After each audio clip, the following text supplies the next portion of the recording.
Pemirsa, sejarah baru telah tercipta dengan digelarnya upacara Hari Ulang Tahun Kemerdekaan ke-79 Republik Indonesia di Ibu Kota Nusantara.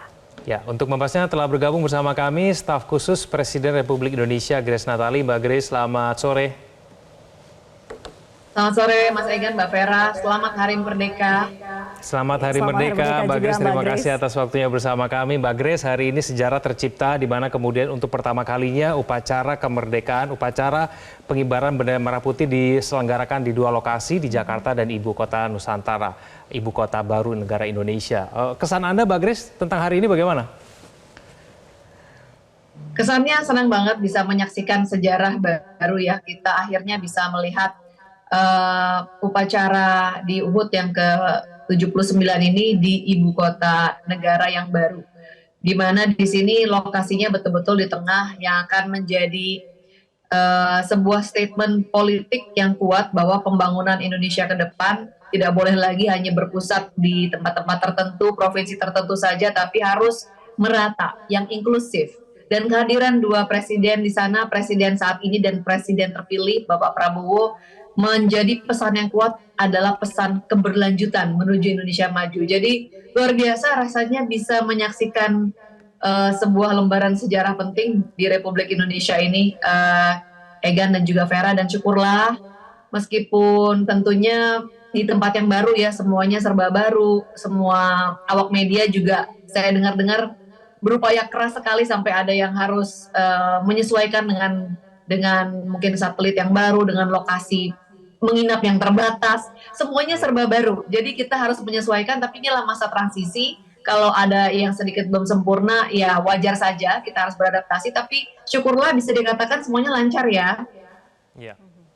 Mbak Grace, kan sebelumnya banyak yang seolah meragukan gitu ya bahwa target Pak Jokowi untuk merayakan HUT ke-79 ini dilakukan di Ibu Kota Nusantara. Namun akhirnya target itu ternyata tercapai begitu. Sebetulnya kalau kita mundur ke belakang, seperti apa sih sebetulnya proses upaya untuk percepatan pembangunan di IKN sampai dengan hari ini bisa terwujud target Pak Jokowi untuk bisa upacara HUT RI ke-79 di sana?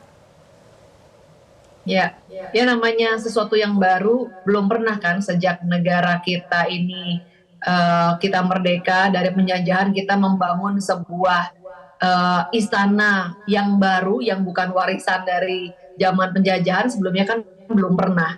Jadi apalagi ini bukan hanya sekedar bangunan, kita membangun sebuah kota yang baru yang luasnya bisa dikatakan 4 kali lebih besar dari Jakarta. Jadi tentunya banyak keraguan, banyak upaya, ini harus kerja kolaborasi antar kementerian lembaga, dan tentunya ya harus kita maklumi kalau masih ada sedikit miskoordinasi misalnya, atau ada kekagokan, ini harus izin siapa yang mengeluarkan misalnya, bagaimana koordinasinya belum lancar, belum smooth, komunikasinya belum lancar, ya inilah sebuah proses yang harus kita lalui, namanya juga membangun sesuatu yang baru. Tetapi dalam 5 fase dari 2022 sampai 2045, kita kan sekarang ada di fase yang pertama. Fase yang pertama ini 2022 sampai 2024, ini sudah penyelesaiannya sudah di atas 85%. Dan kalau dari keseluruhan bahkan sudah 15%. Keseluruhan maksudnya dari fase pertama sampai fase kelima ya. Ini adalah proyek jangka panjang, dan untuk saat ini semuanya on the track. Kita sudah bisa menyaksikan ibu kota negara baru di pusat pemerintahannya sudah bisa digunakan. Perlu ada penyempurnaan, tapi ya sambil jalan bisa kan. Biasa seperti rumah lah, mendiami rumah baru kalau nggak ditinggali nggak ketahuan apa yang kurang gitu. Jadi, tapi kita sampai saat ini on the track, dan minggu lalu juga dalam minggu kemarin sudah terus dilakukan groundbreaking dari perusahaan-perusahaan besar, investor terus mengalir masuk, termasuk juga investor luar negeri dalam bentuk kerjasama dengan investor swasta. Ya, Mbak Grace, pesan apa sih yang kira-kira mau disampaikan Pak Jokowi dengan digelarnya upacara di IKN ini? Pesannya bahwa kita akhirnya sampai di titik ini punya komitmen untuk pembangunan yang dari pinggir, dari yang terluar, jangan ada yang ditinggalkan. Ini kan konsepnya Pak Jokowi sejak dari awal ya. kalau kita bertanya-tanya atau ada yang mengkritik misalnya, kenapa sih Pak Jokowi misalnya mau susah payah membangun jalan yang begitu panjang di Papua? Jalannya bisa dikatakan lebih panjang bahkan dari Jakarta sampai Surabaya. Padahal penduduk di sana sedikit. Kalau mau dihitung nilai ekonominya ya nggak akan ketemu balik modalnya kapan. Tetapi ini semua adalah bagian dari Indonesia. Tidak boleh ada yang ditinggalkan. Oleh karenanya hari ini kita mengukir sejarah baru, sebuah komitmen politik dari presiden saat ini dan juga presiden terpilih selanjutnya Pak Prabowo, bahwa ke depan Indonesia akan melakukan pembangunan yang semakin inklusif, tidak boleh ada yang ketinggalan. Indonesia sentris itu kan yang terus-menerus digaungkan oleh Pak Jokowi.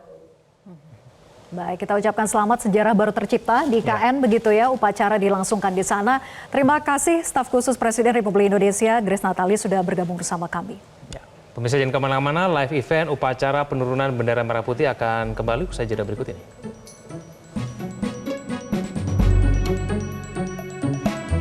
Jelajahi cara baru mendapatkan informasi. Download Metro TV Extend sekarang.